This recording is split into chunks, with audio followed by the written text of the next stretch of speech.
నమస్కారం QK news వార్తలకు స్వాగతం. ముందుగా వార్తల్లోని ముఖ్యాంశాలు. తమిళనాడుపై ప్రధాని మోదీ కీలక వ్యాఖ్యలు. కాంగ్రెస్ ను దూరంగా ఉంచిన రాష్ట్రం తమిళనాడు అన్న ప్రధాని. కాంగ్రెస్ ముక్త తొలి రాష్ట్రంగా తమిళనాడు గుర్తింపు. ప్రధాని వ్యాఖ్యలతో జాతీయ రాజకీయాల్లో చర్చ.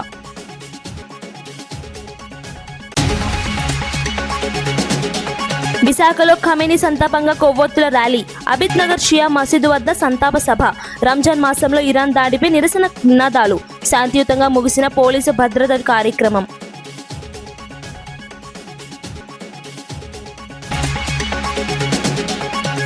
కరీంనగర్ సిపిపై పాడి కౌశిక్ రెడ్డి హెచ్చరిక. చర్యలు లేకపోతే వీడియోలు విడుదల చేస్తానన్న ఎమ్మెల్యే. అసెంబ్లీలోపు నిర్ణయం తీసుకోవాలన్న డిమాండ్. వ్యాఖ్యలతో రాష్ట్ర రాజకీయాల్లో కలకలం.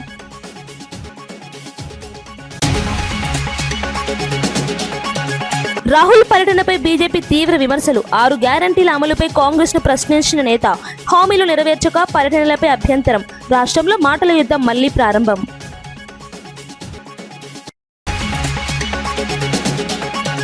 ఎస్సీ రిజర్వేషన్ల పెంపుపై కవిత డిమాండ్. అసెంబ్లీలో తీర్మానం చేయాలన్న విజ్ఞప్తి. ఉపకులాలకు సమాన ఫలాలు దక్కాలన్న సూచన. రిజర్వేషన్ పెంపు కోసం ఉద్యమం హెచ్చరిక.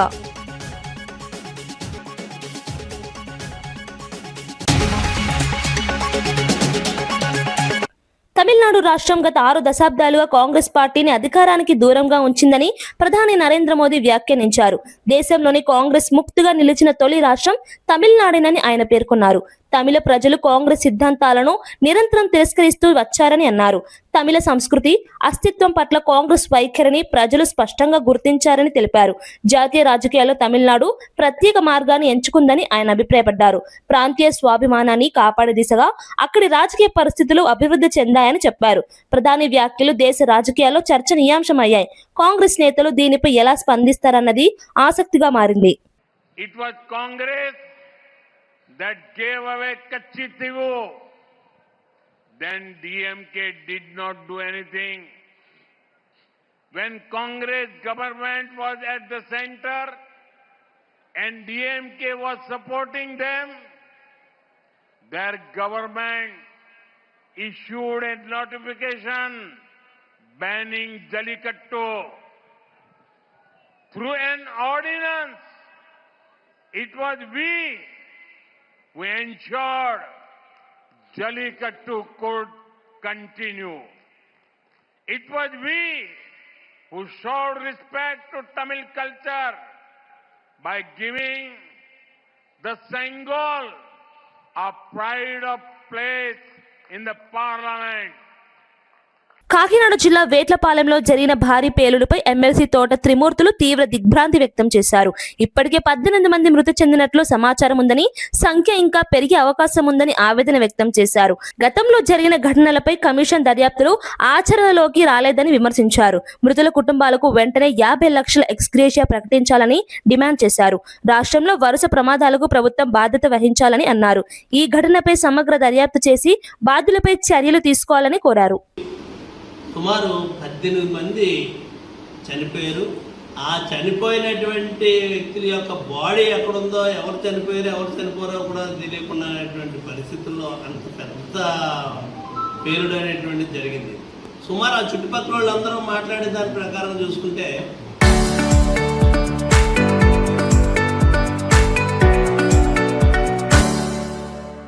ఒక 4-5 కిలోమీటర్ల వరకు ఆ శబ్దం కనపడింది అనేటువంటిది ఆ చుట్టుపక్కల గ్రామాలను కూడా చెప్పేటువంటి పరిస్థితి. ఇది చాలా దురదృష్టకరమైనటువంటి సంఘటన. 18 మంది చనిపోవడంతో పాటు చాలామంది జతగాతులై ఉన్నారు. వాళ్ళకి హాస్పిటల్లో చికిత్స కూడా జరుగుతున్నటువంటిది. అంబులెన్స్లో వచ్చి హాస్పిటల్కి తీసుకెళ్లారు, చికిత్స జరుగుతుంది అనేటువంటి చెప్పి. ఇది చాలా దారుణమైనటువంటి దురదృష్టకరమైనటువంటి సంఘటన. దారుణమైనటువంటి సంఘటన ఎందుకన్నానంటే, సేమ్ ఇదే విధానమైనటువంటిది ఒక సంవత్సరం క్రితం, సంవత్సరం అవుతుందా 8 నెలలు అవుతుందో, 7 నెలల క్రితం రాయవరం దగ్గర కొమరపాలెం జరిగినటువంటి సంఘటన. అది కూడా సుమారు 6 మంది 8 మంది చనిపోయారు. అప్పుడు కూడా అక్కడ కూడా 10 మంది వరకు చనిపోయారు అక్కడ కూడా. అంటే ఈ ప్రభుత్వం ఏం చేస్తున్నట్టు అంటే ప్రభుత్వం కాపలా ఉంటుందా అని అడుగుతారేమో మీరు. కాపలా ఉండి తీరాలి. నిబంధనల ప్రకారంగా వాళ్ళు ఎవరు నడుపుతున్నారో లేదనేటువంటి చూడాలి. ఒక సంఘటన జరిగినప్పుడు ఒక పెద్ద కమిషన్ వేసి ఎక్కడి నుంచో హైదరాబాద్ అమరావతి నుంచి ఒక కమిటీ వచ్చి విచారణ చేసి ఇక్కడ చేసినటువంటి సంఘటన చూసాం. రాయవారిలో సెక్రటరీ స్థాయిలో ఉన్నటువంటి వ్యక్తులతో ఒక కమిటీ వేసానని చెప్పి అన్నారు. ఆ కమిటీ ఇచ్చినటువంటి రిపోర్టు ఏ విధమైనటువంటి రిపోర్ట్ ఇచ్చింది? ఆ రిపోర్ట్ని భవిష్యత్తులో ఏ విధంగా ఇటువంటి సంఘటనలు జరగకుండా చూసుకోవాల్సినటువంటి దానికి ఏం చర్యలు తీసుకున్నారు మీరు? ప్రభుత్వం యొక్క అసమర్థత కాదా ఇది? ప్రభుత్వం నిర్లక్ష్యం వల్ల జరుగుతున్నటువంటిది. నిన్న పాల్దాలు చనిపోయారు, ఈవేళ ఇక్కడ జరిగింది, మొన్న రాయవారిలో జరిగింది. రాయవారిలో జరిగినటువంటి సంఘటన తర్వాత మీరు ఏ విధంగా దీని మీద ఈ ఫైర్ యాక్సిడెంట్ల మీద చర్యలు తీసుకుంటారు? అంటే దానికి మీరు చెప్పేది ప్రభుత్వం బాధ్యత వహించాల్సినటువంటి అవసరం లేదు. ఎక్కడ మాజీ ఎమ్మెల్యే బాల్క సుమన్ కు బెయిల్ రాకుండా మంత్రి వివేక్ కుట్రలు చేస్తున్నారని ఆరోపణలు వినిపిస్తున్నాయి. జిల్లా ప్రిన్సిపల్ జూనియర్ సివిల్ జడ్జి ఇప్పటికే కస్టడీ పిటిషన్ ను డిస్మిస్ చేసినప్పటికీ పోలీసులు జిల్లా కోర్టులో అప్పీల్ కు వెళ్లారు. ఇదే రోజు బెయిల్ పై తుది తీర్పు వెలువడనున్న నేపథ్యంలో కస్టడీ పిటిషన్ దాఖలు చేయడం రాజకీయ వర్గాల్లో చర్చనీయాంశమైంది. జిల్లా కోర్టు కస్టడీ పిటిషన్ విచారణను ఈ నెల 5వ తేదీకి వాయిదా వేసింది. బెయిల్ పై లంచ్ అనంతరం తీర్పు వెల్లడించనున్నట్లు సమాచారం. ఈ వ్యవహారం రాజకీయ కోణంలోనూ చట్టపరంగానూ ఆసక్తి రేపుతోంది. ప్రతిపక్షాలు దీని వేధింపుల రాజకీయంగా అభివర్ణిస్తుండగా పోలీసులు చట్ట ప్రకారం చర్యలు తీసుకుంటున్నామని చెబుతున్నారు. ఎలాంటి కూడా ఆయన ఇండివిజువాలిటీ కోసము ఏమైనా క్రైమ్ చేసిన కేసులవి కానే కాదు. ఆ విషయాన్ని కూడా కోర్టులో చెప్పాము చాలా క్లియర్ గా. అందులో ఆల్రెడీ ఏ సెక్షన్ కింద రిజిస్టర్ అయినాయి ఉన్నాయి. సో అవన్నీ కూడా కప్పిపుచ్చి ఇన్ని కేసులు ఉన్నాయని చెప్తున్నారు. కానీ for what purpose those cases have been filed అనేది చెప్పట్లేదు. Only in respect of the protection or అంటే వాళ్ళకి మద్దతు సపోర్ట్ పబ్లిక్ కి సపోర్ట్ తెలుపుతూ వాళ్ళ కోసం ఎప్పుడైతే ఫైట్ జరిగిందో న్యాచురల్లీ లీడర్స్ మీద కేసులు పెడతారు. అది ఏ పార్టీ వాళ్ళైనా సరే, ఏ పార్టీ వాళ్ళు కూడా వెళ్ళి ఒక ఉద్యమం జరుగుతుంది, ఏదైనా ప్రొటెస్ట్ చేస్తున్నప్పుడు వాళ్ళు కరెక్ట్ ఉన్నప్పుడు లీడర్స్ వెళ్ళి ఒకవేళ సపోర్ట్ చేస్తే అలాంటి కేసెస్ లో రిజిస్టర్ అయినాయి. అదేదో తీవ్రమైన నేరము, తను పర్సనల్ గా చేసిన నేరంగా పబ్లిక్ ప్రాసిక్యూటర్ ప్రూవ్ చేయాలని చూశారు. కానీ మేము చెప్పాము ప్రతి each and every section what it says and what all those types of cases అని కూడా మేము చెప్పడం జరిగింది. కరీంనగర్ సిపి గౌస్ ఆలంపై చర్యలు తీసుకోకపోతే వీడియోలు బయట పెడతానని బీఆర్ఎస్ ఎమ్మెల్యే పాడి కౌశిక్ రెడ్డి హెచ్చరించారు. ఐపీఎస్, ఐఏఎస్ అధికారులపై ఉన్న గౌరవంతో ఇప్పటి వరకు వీడియోలను బయట పెట్టలేదని తెలిపారు. అసెంబ్లీ సమావేశాలలోపు సిపిపై ప్రభుత్వం చర్యలు తీసుకోవాలని డిమాండ్ చేశారు. లేదంటే రేవంత్ రెడ్డికి సంబంధించి రహస్య వీడియోలను చూపిస్తానని వ్యాఖ్యానించారు. ఈ వ్యాఖ్యలు రాష్ట్ర రాజకీయాలు కలకం రేపాయి. యాంటీ ఛాంబర్లలో జరిగిన సినిమాలు, ఏమేమి అడిగినో హైదరాబాద్లో జరిగిన రిసార్ట్ల సినిమాలు, హైదరాబాద్ను ఏ కారులో ఎవరెవరు కలిసి వచ్చిర్రో అన్ని వీడియోలు ఉన్నాయి, అన్ని ఎవిడెన్స్లు ఉన్నాయి, అన్ని ఫోటోలు ఉన్నాయి. ప్రతి ఒక్కటి కూడా బయట పెడతా. కానీ నేను ఆగడానికి కారణం ఏంటి తెలుసా? ఐపీఎస్ల మీద, ఐఏఎస్ల మీద గౌరవంతో ఒక్కరిద్దరు దొంగలు చేయబట్టి మొత్తం ఐఏఎస్లు, ఐపీఎస్లు ఆగం కావద్దు కదా అని ఉద్దేశంతోనే ఆగిన. సదురుకోండి, తస్మాత్ జాగ్రత్త అని హెచ్చరిస్తూ ఉన్నాను. రేపు మీరు ఈ 15 రోజుల లోపల మీరు చేయకపోతే మాత్రం 100కి 100% చెప్తున్నా మీకు అసెంబ్లీ బడ్జెట్ సెషన్లో లోపల అసెంబ్లీ సాక్షిగానే నేను ముఖ్యమంత్రి గారికి రిక్వెస్ట్ చేసి టైం తీసుకొని మరీ చూపిస్తాను. మీరేమన్నా ఆడ కూడా హుషారు చేసి నన్ను చూపించనీయకపోతే అసెంబ్లీ మీడియా పాయింట్లన్నా చూపిస్తా, కానీ బరాబర్ చూపించుడు మాత్రం ఖాయం. మీరు గిట్లా యాక్షన్ తీసుకోకపోతే మీ గౌరవం మీరు కాపాడుకోండి, మా గౌరవం మేము కాపాడుకుంటాం. ఒక్క ఆఫీసర్ కోసం అందరు బద్నాం కాకండి, ఒక్కరిద్దరు ఆఫీసర్ల కోసం అందరు బద్నాం కాకండి. శ్రీ సత్యసాయి జిల్లా గోరంట్ల మండలం ఎర్రపల్లిలో వైసీపీకి చెందిన 80 కుటుంబాలు టీడీపీలో చేరాయి. మంత్రి సవిత ఆధ్వర్యంలో ఈ చేరిక కార్యక్రమం జరిగింది. పార్టీ అభివృద్ధి కార్యక్రమాలు నచ్చి టీడీపీలో చేరుతున్నట్లు కొత్త సభ్యులు తెలిపారు. గ్రామ స్థాయిలో టీడీపీ బలోపేతానికి ఇది దోహదపడుతుందని నేతలు పేర్కొన్నారు. మంత్రి సవిత మాట్లాడుతూ ప్రజలు అభివృద్ధి దిశగా నిర్ణయం తీసుకుంటున్నారని అన్నారు. ఈ చేరికలతో స్థానిక రాజకీయ సమీకరణాల్లో మార్పులు వచ్చే అవకాశం ఉందని విశ్లేషకులు భావిస్తున్నారు. అంతేకాకుండా ఇక్కడున్న గతంలో ఉన్న తెలుగుదేశం పార్టీ సీనియర్ నాయకులందరూ కలిసి పార్టీని ఇంకా మరింత బలోపేతం చేయాలి. ఈ రోజు ఈ ప్రాంతం సస్యశ్యామలుగా ఉంది, మరింత అభివృద్ధి జరుగుతూ ఉంది. కాబట్టి అభివృద్ధిని చూసి తెలుగుదేశం పార్టీలోకి వారందరూ చేరటం కూడా చాలా ఆనందంగా ఉందనే విషయం కూడా తెలియజేస్తూ, గతంలో కూడా తెలుగుదేశం పార్టీలో ఉన్నవారే పద్మనాభరెడ్డి గారు గతంలో మరి ఒక్క అవకాశం అని చెప్పి జగన్మోహన్ రెడ్డి గారికి చూద్దాం యువకుడు కదా ఏదో చేసేస్తాడని చెప్పి వైసీపీ పార్టీలోకి పోయిన తర్వాత మరి గత 5 సంవత్సరాలుగా మావిడి వ్యవసాయ రంగానికి కావచ్చు, మరి ఈ పెనుగొండ నియోజకవర్గం కావచ్చు, గోరెంట్ల మండలం కావచ్చు, నార్సంపల్లి పంచాయతీ కూడా ఏ అభివృద్ధికి నోచుకోలేదన్న విషయం స్వయాన మరి పద్మనాభరెడ్డి గారు చెప్పడమే చూసాం. జనసేన పార్టీ క్రియాశీలక సభ్యత్వ నమోదు గడువు పెంపు ఉండదని పిఏసీ చైర్మన్ మంత్రి నాదెళ్ల మనోహర్ స్పష్టం చేశారు. ఇప్పటికే నిర్ణయించిన గడువులోనే సభ్యత్వ నమోదు పూర్తి చేయాలని కార్యకర్తలకు సూచించారు. గడువు పెంపుపై వస్తున్న ప్రచారం అసత్యమని తెలిపారు. పార్టీ బలోపేతానికి సభ్యత్వ నమోదు కీలకమని పేర్కొన్నారు. సమయానికి నమోదు పూర్తి చేసిన వారికే సంబంధిత ప్రయోజనాలు వర్తిస్తాయని స్పష్టం చేశారు. సాధకులుగా చాలా మంది చేరారు. సాధకులుగా చేరిన వాళ్ళు పూర్తి స్థాయిలో సభ్యత్వ కార్యక్రమంలో ఇంకా నిమగ్నం అవ్వలేదు. దయచేసి మీరు మార్చి 10వ తారీఖు వరకే మనకి గడువు ఉంది. ఎందుకంటే మార్చి 14వ తారీఖున మనం మరొకసారి మన ఆవిర్భావ దినోత్సవం జరుపుకోవాలి. కాబట్టి దాన్ని పొడిగించే కార్యక్రమం మనకు ఉన్నది ఈసారి. దయచేసి అర్థం చేసుకుని మీ సమయం మీరు కేటాయించండి. ఎక్కువ మంది సభ్యత్వం చేయడానికి ముందుకు వస్తే వాళ్ళని ఆదరిద్దాం. కానీ మీరు ఆ బాధ్యత తీసుకోవాలి. ఎవరైతే ఎక్కువ సభ్యత్వం చేస్తానో అనే మాట ఇచ్చారో దయచేసి దాన్ని నిలబెట్టుకోండి. హిందూ సంప్రదాయాలను కాపాడేందుకు కూటమి ప్రభుత్వం కట్టుబడి ఉందని ఎమ్మెల్యే జ్యోతుల నెహ్రూ తెలిపారు. సీఎం చంద్రబాబుపై తప్పుడు వార్తలు ప్రచారం చేయడం దారుణమని అన్నారు. తిరుమల ప్రసాదం తయారీలో నెయ్యి లేకుండా కెమికల్స్ వాడారన్న ఆరోపణలపై తీవ్రంగా స్పందించారు. ప్రసాదంలో కల్తీ జరగలేదని వైసీపీ చెప్పడం విరుద్ధమని వ్యాఖ్యానించారు. ధార్మిక వ్యవస్థపై అపచారం జరుగుతోందన్న ప్రచారాన్ని ఖండించారు. తిరుమల ప్రతిష్టను దెబ్బతీయాలనే కుట్రలను ప్రజలు నమ్మరని పేర్కొన్నారు. ఒక అంకం ముగిసిన తర్వాత సాధు పొంగవులతో మాట్లాడించిన తర్వాత ఎదురుకొచ్చి ప్రదర్శించేటటువంటి వ్యక్తులు ఎవరు? వాళ్ళు వెనక్కి దూసేశారు, వీళ్ళు ఎదురుకొచ్చేసారు.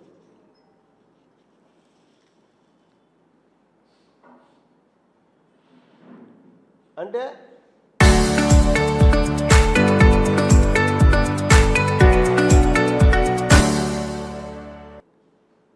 దీన్ని రాజకీయం అనుకోవాలా? చంద్రబాబు నాయుడు గారు తిరుపతి వెంకటేశ్వర స్వామికి అపచారం జరిగింది, కల్తీ జరిగింది ఆ మహాప్రసాదంలో అని చెప్పేసి అన్న మాటని రాజకీయం అనుకోవాలి. తమ్ముడు,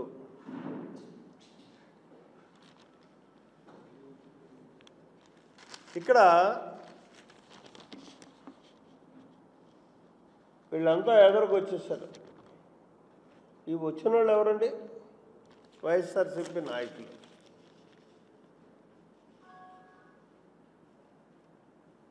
వీళ్ళ హిందూ ధర్మాన్ని పరిరక్షించే వాళ్ళు.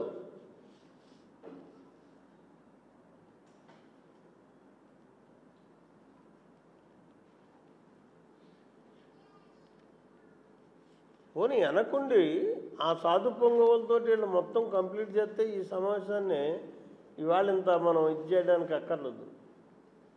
కేవలం రాజకీయం కోసం వాళ్ళు ఉపయోగించుకుని వాళ్ళు ఏదో రకంగా ప్రలోభ పెట్టో ఏం చేశారో మనకైతే భయపెట్టారో తెలియదు. కానీ వాళ్ళ జీవితాలని హిందూ మత పరిరక్షణ కోసం అర్పించినటువంటి వ్యక్తులు అని చెప్పుకునేటటువంటి సాధు పొంగవులందరినీ కూడా ఇక్కడ కొత్తలోకి వెనక దోసేశారు. ఎదరు వీళ్ళందరూ ఉన్నారు. వీళ్ళు ఏమంటారండి? రాధాస్వామి హైదరాబాద్ ఆయన అంటాడు హైందవ ధర్మానికి వ్యతిరేకం ఇది చంద్రబాబు నాయుడు గారి విధానాలు. అలాగే కామేశ్వర ప్రసాద్ బ్రాహ్మణ సంఘం రాష్ట్ర నేత స్థాయి దిగి మాట్లాడుతున్నారు.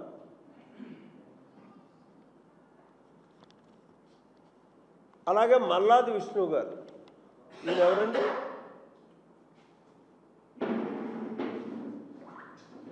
చంద్రబాబుదే ఈ పాపం.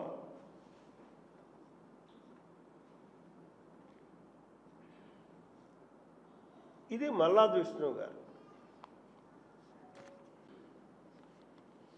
ఇది ముమ్మాటికి రాజకీయ కుట్రే. ఏది రాజకీయ కుట్ర?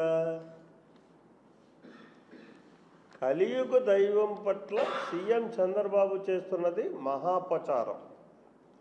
హిందూ ధార్మిక సంస్థల ప్రతినిధులు, స్వామీజీలు మండిపాటు.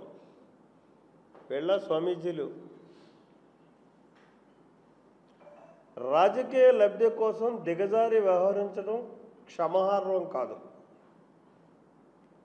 స్వయాన సీఎం రాష్ట్ర స్థాయి వ్యక్తే, సీఎం స్థాయి వ్యక్తే భక్తులను తప్పుద ఖమ్మం జిల్లా వెలుగుమట్లలో పేదల ఇండ్లు కూల్చివేయడంతో బాధితులు పునరావాస కేంద్రాల్లో తలదాచుకుంటున్నారు. షెల్టర్లలో ఉన్న బాధితులకు తమ పార్టీ భోజనాలు ఏర్పాటు చేస్తే పోలీసులను పెట్టి పేదలను కొట్టిస్తున్నారని ఎంపీ వడ్డీరాజు ఆరోపించారు. ఇండ్లు కూల్చివేయడమే కాకుండా పునరావాస కేంద్రాల్లో ఉన్న వారిపై దాడులు చేయడం ఎంతవరకు సమంజసమని ప్రశ్నించారు. ప్రభుత్వం పేదల పట్ల సానుభూతితో వ్యవహరించాలని, వెంటనే బాధితులకు శాశ్వత పునరావాసం కల్పించాలని డిమాండ్ చేశారు. ఈ ఘటనపై సమగ్ర విచారణ జరిపి బాధ్యులపై చర్యలు తీసుకోవాలని కోరారు. ప్రాంతంలో ఉద్రిక్త పరిస్థితులు నెలకొనగా పోలీసులు భద్రతా ఏర్పాట్లు కట్టుదిట్టం చేశారు. టీటీడీసీ షెల్టర్లలో, పునరావాస కేంద్రాలలో ఉంటే వాళ్ళ భోజనాలు కూడా పెట్టకపోతే మా పార్టీ మిగతా వాళ్ళు ఎక్కడోళ్ళక్కడ భోజనాలు పెడుతుంటే వాళ్ళని అక్కడి నుంచి ఖాళీ చేయించడానికి రోడ్ల మీద ఎక్కడ పడితే అక్కడ పోలీసులతో కొట్టిస్తున్నారు. పోలీస్ సోదరులు కూడా ఆలోచించాలి. డీజీపీ గారు శివధర్ రెడ్డి గారు నేను అడుగుతున్నాను, పేదలకు ఇల్లు కూలగొట్టడమే కాకుండా వాళ్ళు ఉన్న నిరాశ్రయులు అక్కడ ఉన్నటువంటి పునరావాస కేంద్రాల నుంచి కూడా కొట్టి పంపించాలి అనుకున్న ఎంతవరకు న్యాయం మీరు చెప్పండి. ఇది ఎంతవరకు న్యాయమో ఆలోచించండి. అధికారం ఎవరికి శాశ్వతం కాదు, మళ్లీ మారుతూనే ఉంటాయి ప్రభుత్వాలు. అధికారులు మీరు అక్కడే ఉంటారు, కనీసం పోలీసులన్నా ఆలోచించండి. మీ దాంట్లో పోలీసులు పేదవాళ్ళు ఉన్నారు, పేదవాళ్ళని చూస్తే ఏమనిపిస్తలేదండి? మీ ఫ్యామిలీలు లేరా? వాళ్ళు పేదవాళ్ళు కాదా? ఒకసారి ఆలోచించండి గట్టిగా.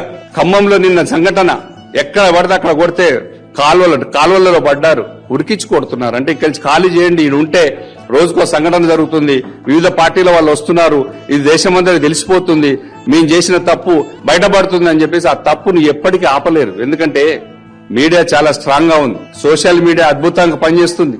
మీరు కొన్ని మంది చూపించినా చూపించకపోయినా సమాజంలో అద్భుతంగా ముందుకు తీసుకెళ్తున్నారు. వారందరికీ కూడా ఈ సంఘటన బయటపెట్టిన ముందు మీడియా మిత్రులందరికీ కూడా సహకరిస్తున్న, పేదలకు సహకరిస్తున్న మీడియా మిత్రులందరికీ కూడా నేను మరొకసారి థ్యాంక్ చెప్తున్నాను. మీడియా సాక్షిగా బయట తీయండి. వాళ్లకు మళ్ళీ అక్కడే ఎన్ని ఇండ్లైతే కూలగొట్టారో అక్కడే ఇండ్లు కట్టించి మా డిమాండ్ మా బీఆర్ఎస్ పార్టీ తరఫున మా కేటీఆర్ గారు వచ్చి చెప్పారు. వారు వచ్చి చెప్పేదాకా కూడా మిగతా వాళ్ళు ఎవరు యాక్టివ్ గా కూడా కాలే. మా డిమాండ్ మా బీఆర్ఎస్ పార్టీ, మా కేసీఆర్ గారు, కేటీఆర్ గారు, మా డిమాండ్ పేద ప్రజల ఇండ్లు ఎక్కడైతే పడగొట్టారో అక్కడే అద్భుతమైన ఇండ్లు కట్టించి వాళ్ళకు పట్టాలిచ్చి కరెంటు, రోడ్లు, ఫెసిలిటీస్ కూడా ఏర్పాటు చేయాలి. భూదాన్ ల్యాండ్ అంటే పేద ప్రజలకు ఇచ్చే ల్యాండ్, దాన్ని వేరే దానికి వాడుకోవడానికి వీల్లేదు. పేద ప్రజలు ఉన్న ల్యాండ్ కూడా తీసుకోవాల్సిన అవసరం ఏంటండి? లక్షల ఎకరాల భూమి ఉన్నది. ఎక్కడో అక్కడ దేశాలు కాని దేశాల నుంచి వచ్చిన వాళ్ళకు భూదానం చేస్తున్నారు, ఇండస్ట్రీలు పెట్టుకోమని చెప్తున్నారు. కానీ కూడు లేని వాళ్లకు, అక్కడ ఉండడానికి షెల్టర్ లేని వాళ్లకు, గుడిసె కూడా లేని వాళ్ళకు కూడా వాళ్ళ భూములను ల్యాండ్ గ్రాబర్స్ అంటారు పేదవాళ్ళని. ఇది చాలా తప్పండి. అక్కడ జరుగుతున్నవాన్ని రాష్ట్రం మొత్తం చూస్తుంది. భారత్ ఎల్లప్పుడూ శాంతిని కోరుకుంటుందని ప్రధాని నరేంద్ర మోదీ తెలిపారు. పశ్చిమాసియాలో నెలకొన్న ప్రస్తుత ఉద్రిక్త పరిస్థితులపై ఆయన ఆందోళన వ్యక్తం చేశారు. సమస్యలను దౌత్యపరమైన చర్చల ద్వారా పరిష్కరించుకోవాలని సూచించారు. హింసకు బదులుగా సంభాషణే ఉత్తమ మార్గమని అన్నారు. ప్రపంచ శాంతి, స్థిరత్వం కోసం భారత్ తన వంతు కృషి చేస్తుందని స్పష్టం చేశారు. అంతర్జాతీయ వేదికలపై శాంతి, సమగ్రతకు మద్దతు ఇస్తామని పేర్కొన్నారు. ప్రస్తుత పరిస్థితుల్లో అన్ని దేశాలు సహనం పాటించాలని ఆయన పిలుపునిచ్చారు.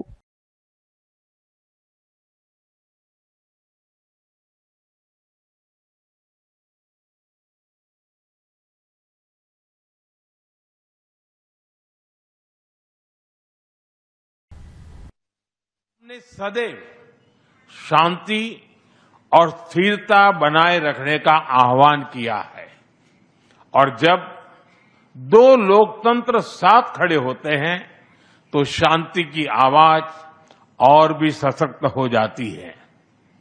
पश्चिम एशिया की वर्तमान स्थिति हमारे लिए गहरी चिंता का विषय है। भारत डायलॉग और डिप्लोमेसी के माध्यम से सभी विवादों का समाधान का समर्थन करता है। इस क्षेत्र में मौजूद सभी भारतीय नागरिकों की सुरक्षा के लिए हम सभी देशों के साथ मिलकर काम करते रहेंगे। రాహుల్ గాంధీకి రాష్ట్రంలో పర్యటించే అర్హత లేదని బీజేపీ రాష్ట్ర అధ్యక్షుడు రామచంద్రరావు విమర్శించారు. కాంగ్రెస్ ప్రభుత్వం ఏర్పడి 2.5 ఏళ్లైనా 6 గ్యారెంటీలు అమలు కాలేదని ప్రశ్నించారు. ప్రజలకు ఇచ్చిన హామీలను నెరవేర్చకుండా పర్యటనలు చేయడం సమంజసం కాదన్నారు.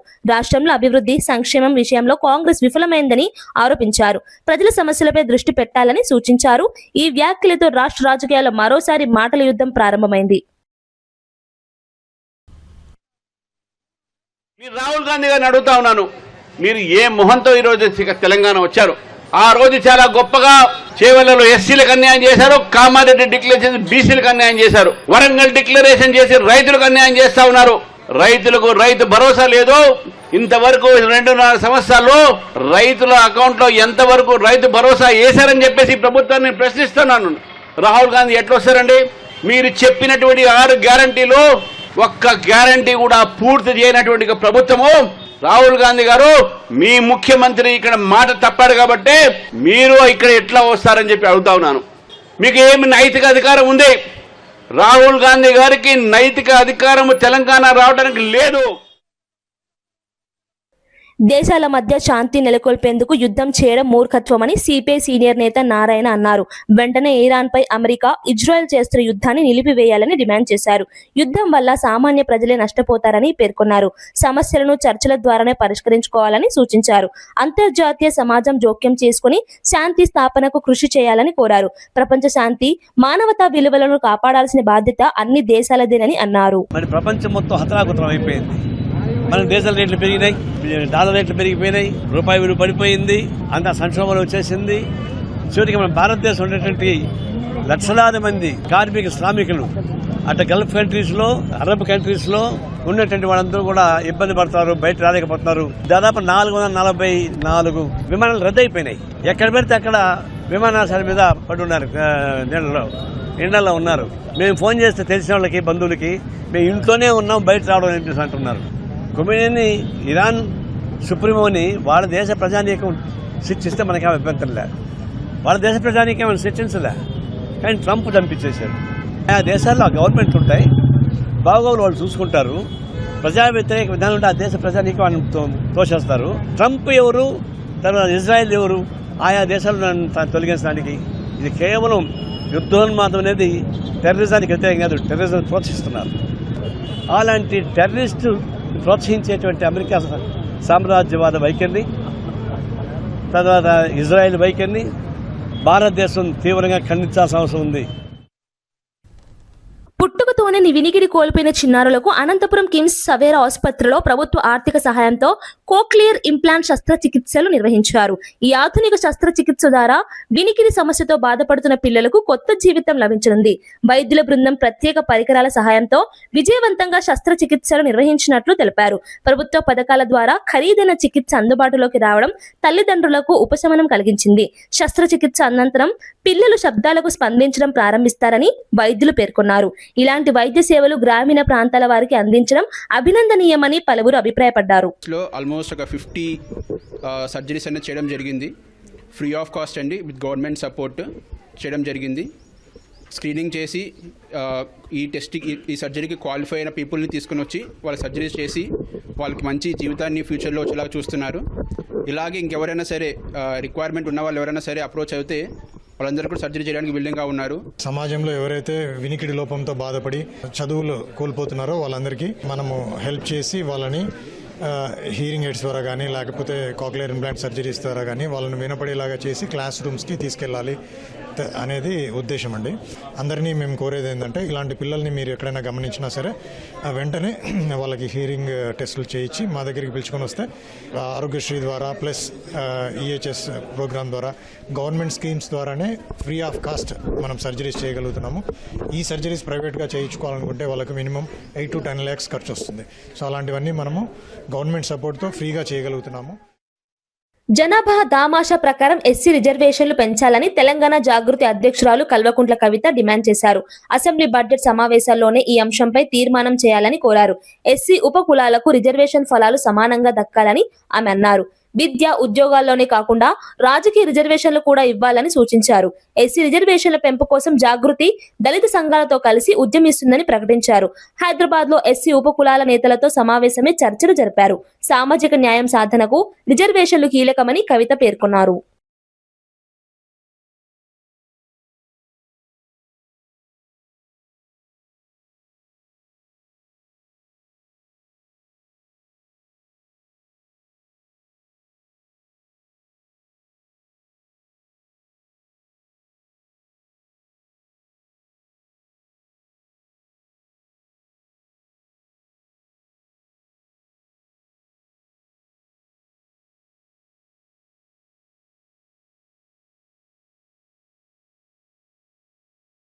అంబర్పేటలో ఒకే కుటుంబానికి చెందిన ముగ్గురు ఆత్మహత్య చేసుకున్న ఘటనలో 4గురిని పోలీసులు అరెస్ట్ చేశారు.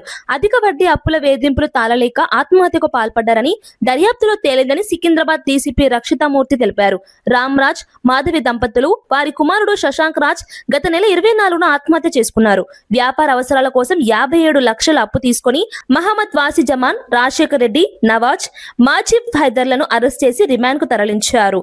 బ్యాంక్ చెక్కులు, ప్రామిసరీ నోట్లు, డాక్యుమెంట్లు స్వాధీనం చేసుకున్నారు. కేసు దర్యాప్తు కొనసాగుతోంది.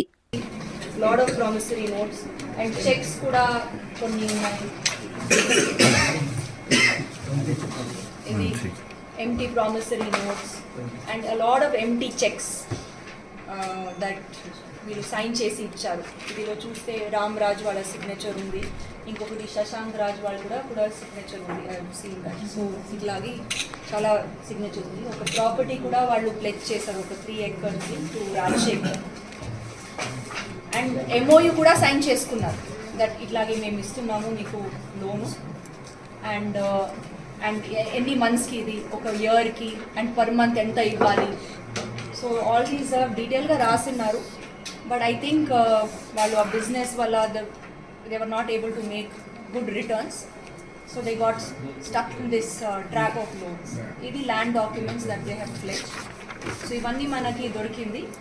And మీరు ఇప్పుడు ఏం చెప్తున్నారు దట్ బిఫోర్ వాళ్ళు చనిపోయే ముందు కూడా ఏదైనా ట్రాన్సాక్షన్స్ ఉందా, అది మేము ఇంకా ఇన్వెస్టిగేషన్లో అది డెఫినెట్లీ ఆ యాంగిల్ కూడా చూస్తాం. విడివిడిగా